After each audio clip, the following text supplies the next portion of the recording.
Pemerintah Provinsi Maluku menyiapkan anggaran kurang lebih 1 miliar rupiah untuk melakukan berbagai perbaikan fasilitas umum yang saat ini mengalami kerusakan pada kantor Gubernur Maluku. Kepala Biro Umum Kantor Gubernur Maluku Hadi Sulaiman kepada DMS Media Group mengatakan telah melakukan pantauan dan evaluasi beberapa fasilitas umum pada kantor Gubernur Maluku yang perlu mendapat perhatian untuk dilakukan perbaikan secara menyeluruh. Oleh karena itu, pada tahun 2018 ini pihaknya telah menyiapkan anggaran 1 miliar lebih guna melakukan perbaikan dan renovasi berbagai fasilitas umum pada kantor Gubernur Maluku sehingga proses pelayanan bagi masyarakat dapat berjalan dengan baik. Perbaikan yang dilakukan diantaranya pada ruang kamar mandi, WC, dan fasilitas lift yang mengalami kerusakan, termasuk juga akan dilakukan renovasi pada beberapa bagian gedung guna memberikan sentuhan estetika dari gedung Gubernur Maluku sejarah menyeluruh. Pihak Biro Umum Kata Hadi Sulaiman juga telah berkoordinasi dengan Dinas PU Provinsi Maluku dan diharapkan dalam waktu dekat ini kegiatan perbaikan sudah dapat dilaksanakan.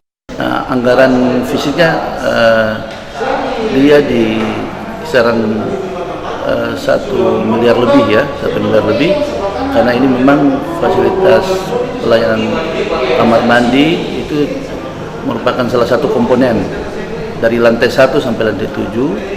Kemudian ada perbaikan-perbaikan di beberapa ruangan-ruangan, mulai dari ruangan rapat, ruang kerja pimpinan dan sebagainya, sampai kepada perbaikan-perbaikan fisik lainnya yang sifatnya menyempurnakan atau merenovasi bagian-bagian yang akan menambah estetika dari kantor gubernur.